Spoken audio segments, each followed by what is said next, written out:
नमस्कार दोस्तों, कैसे हैं आप सब? उम्मीद करती हूँ कि आप सब बहुत अच्छे होंगे। आज के वीडियो में जानेंगे शारदीय नवरात्रि 2024 में कब है, बिना कलश रखे, बिना व्रत रखे माता की पूजा प्रतिदिन आपको कैसे करना है, सुबह में कैसे भोग लगाना है, आरती कैसे करना है, शाम को क्या भोग लगाना ज़रूरी है, व्रत में कितने समय खाना चाहिए और क्या नमक खाना चाहिए या फिर नहीं। चलिए हर चीज़ के बारे में जानते हैं, तो वीडियो को आप लोग देखें। कोई भी सवाल होगा नीचे कमेंट बॉक्स में ज़रूर बताएं। तो 2024 में शारदीय नवरात्रि 3 अक्टूबर यानी कल के दिन जो है आपको कलश स्थापित करना है। अगर कलश स्थापित करना चाहती हैं या फिर आप व्रत रखना चाहती हैं, बहुत सारे लोग जो है कलश स्थापित करते हैं या फिर बहुत सारे लोग जो है 2 दिन का व्रत रखते हैं और बहुत सारे लोग जो है जो स्टार्टिंग यानी प्रतिपदा से लेकर नवमी तक का जो दुर्गा जी का समय है, इस दौरान पूजा पाठ चालीसा सप्तशती करते हैं। तो ज़रूरी नहीं कि कलश अगर आप नहीं रखते हैं या फिर व्रत नहीं रखते हैं तो माता रानी बहुत ज़्यादा पे आक्रोश हो जाएगी, गुस्सा हो जाएगी या फिर कोई मनोकामना पूर्ण नहीं होगा, ऐसा बिल्कुल भी नहीं है। नवरात्रि 9 दिनों का इस बार तो खड़े 9 दिन का है। 3 अक्टूबर को यानी गुरुवार के दिन प्रारंभ हो रहा, 11 तारीख को नवमी है, 12 को दशमी है और अष्टमी तिथि जो है वो 10 अक्टूबर को है। ठीक है, तो 9 दिन का ये नवमी है। अगर आप चाहें तो प्रतिपदा और अष्टमी के दिन उपवास कर सकते हैं। ये 2 दिन का उपवास लगभग सभी लोग करते हैं। बहुत से लोग जो है कलश स्थापित करके भी व्रत रखते हैं। बहुत से लोग जो है अखंड दीपक जलाते हैं। सिर्फ सुबह शाम पूजा करते हैं लेकिन अखंड दीपक भी जला लेते हैं। तो अपने हिसाब से आप देख लें आपको कैसा किस तरीके से आप पूजा पाठ कर सकते हैं, क्योंकि शारीरिक क्षमता जितना है उतना ही करना चाहिए। किसी का देखा-देखी जोश में आपको कोई भी व्रत नहीं उठाना चाहिए। अगर आपको ऐसा लग रहा कि हाँ, ये व्रत आप कर सकती हैं, कलश स्थापित कर सकती हैं या फिर 2 दिन का व्रत रख सकती हैं। बहुत सारे लोग 9 दिन तक पूरी तरीके से फल पर ही रहते हैं। बहुत सारे लोग ऐसे हैं जो कि सुबह जो है फलाहार रखते हैं और शाम के समय जो है मीठा भोजन खा लेते हैं या फिर शाम के समय जो है सेंधा नमक से बना हुआ भोजन खाते हैं। तो अपने हिसाब से देख लें, ठीक है?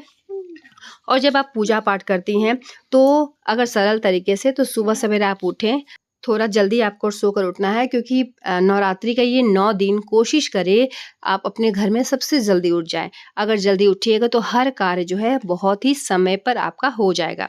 तो आप सुबह सवेरे उठें, साफ-सफाई कर लें। मंदिर का साफ-सफाई जो होता है, बर्तन वगैरह जो है वो स्नान करने के बाद ही किया जाता है। तो स्नान वगैरह कर लें। उसके बाद जो भी आप लाल पीला वस्त्र आप ज़रूर पहनें। काला वस्त्र जो है बिल्कुल भी आपको नहीं पहनना चाहिए। ध्यान रखिए, वैसे 9 दिन का माता का 9 तरह का आप कपड़ा पहन के, वस्त्र पहन के पूजा पाठ कर सकती हैं। 9 तरह का भोग होता है, 9 तरह का फूल होता है। लेकिन अगर कुछ भी आपको उपलब्ध नहीं है तो अड़हुल का फूल मिलता है, लाल फूल अड़हुल का, तो वो आप चढ़ा सकती हैं और लाल पीला वस्त्र जो ही आपके पास है वो पहनकर भी आप पूजा पाठ कर सकती हैं, ठीक है? और कोशिश करें कि अगर आप व्रत नहीं भी करती हैं तो लहसुन प्याज कम से कम 9 दिन तक आपको बिल्कुल भी नहीं खाना चाहिए। इन सब बातों का ध्यान रखें।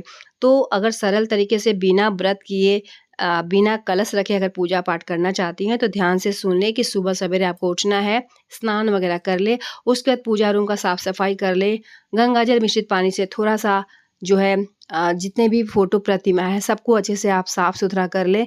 उसके बाद माता रानी का चौकी अगर अलग से रखना चाहती हैं या फिर जहाँ पूजा स्थल है वहाँ पर भी अच्छे से पूजा पाठ कर सकती हैं। और एक चीज़ आपको ज़रूर बता दूँ कि इस पूजा में प्रतिदिन आप एक लौंग इलायची ज़रूर से ज़रूर रखें। साथ ही भोग स्वरूप आप कुछ भी रख सकते हैं। मिश्री हुआ, बताशा हुआ, इलायची दाना है, फल फूल हो, ड्राई फ्रूट हो। ड्राई फ्रूट आपको थोड़ा-सा रख लेना है। अगर कुछ नहीं भी मिलता है तो ड्राई फ्रूट आप ज़रूर भगवान को भोग लगा सकते हैं और सुबह और शाम दोनों टाइम जो है वो भोग लगाएँ। और सुबह जो है अगर चालीसा पढ़ना चाहती हैं तो इसी तरीके से आप चालीसा पढ़ें, लेकिन दीपक जो है वो जला लें। दीपक जलाने के बाद ही आपको चालीसा पढ़ना है। या फिर दुर्गा सप्तशती पढ़ना चाहती हैं तो जो दीपक है जलाने के बाद ही आपको पढ़ना है। इस बात का आपको ध्यान रखना है। और जब दुर्गा सप्तशती पढ़ना है तो कुछ ऐसी बातों को ध्यान में रखते हुए, जैसे कि कीलक वगैरह जो है वो पढ़ना ज़रूरी होता है। डायरेक्ट आपको दुर्गा सप्तशती नहीं पढ़ना चाहिए, ठीक है? तो इन सब बातों का ध्यान रखें। और सुबह में भी आपको आरती करना है। और जो दुर्गा चालीसा है, नमो नमो दुर्गेष्टुकर्णी, नमो नमो अम्बे दुःखहरणी, ये आप ज़रूर से ज़रूर पढ़ें। अगर आप पढ़ना चाहते हैं सरल सिंपल तरीके से, किसी भी कारणवश बच्चे छोटे हैं या फिर नहीं कर पाती हैं गृहस्थी में रह के, तो चालीसा आपको प्रतिदिन पढ़ना चाहिए, ठीक है? तो इस तरीके से देखिए मैं सिंपल तरीके से पूजा करके आपको दिखाई हूँ, तो इसी तरीके से आप भी पूजा पाठ करें। और जो फूल अगर नहीं मिल पाता है, जो ही आपको फूल मिलता है उसी को 9 दिन का 9 देवी का मन में स्मरण करते हुए आप पूजा पाठ करें, ठीक है? तो और प्रतिदिन आप भोग लगाती हैं, तो अगर पान का पत्ते के ऊपर अगर लौंग इलायची का भोग लगाती हैं, तो पान का पत्ता जो है आप खा सकती हैं। लौंग इलायची चाय में डालकर भी आप जो है पी सकती हैं और इस तरीके से आप पूजा पाठ करें। तो बहुत ही सरल और सिंपल तरीके से आप पूजा पाठ कर सकते हैं और प्रतिदिन 9 देवी का 9 रूपों की पूजा करें। अगर आप चाहें तो हर देवी का अलग-अलग वस्त्र आप पहनकर कलर का वस्त्र पहनकर पूजा पाठ कर सकते हैं और नहीं तो लाल और पीला वस्त्र पहन के आप ज़रूर से ज़रूर पूजा पाठ करें। तो सरल और सिंपल तरीके से पूजा करें और साथ ही नारियल नवरात्रि के दौरान नहीं खाना चाहिए, क्योंकि नारियल आप समर्पित करती हैं माता को। अगर कलश स्थापित की हैं तो नारियल बिल्कुल भी नहीं खाना चाहिए।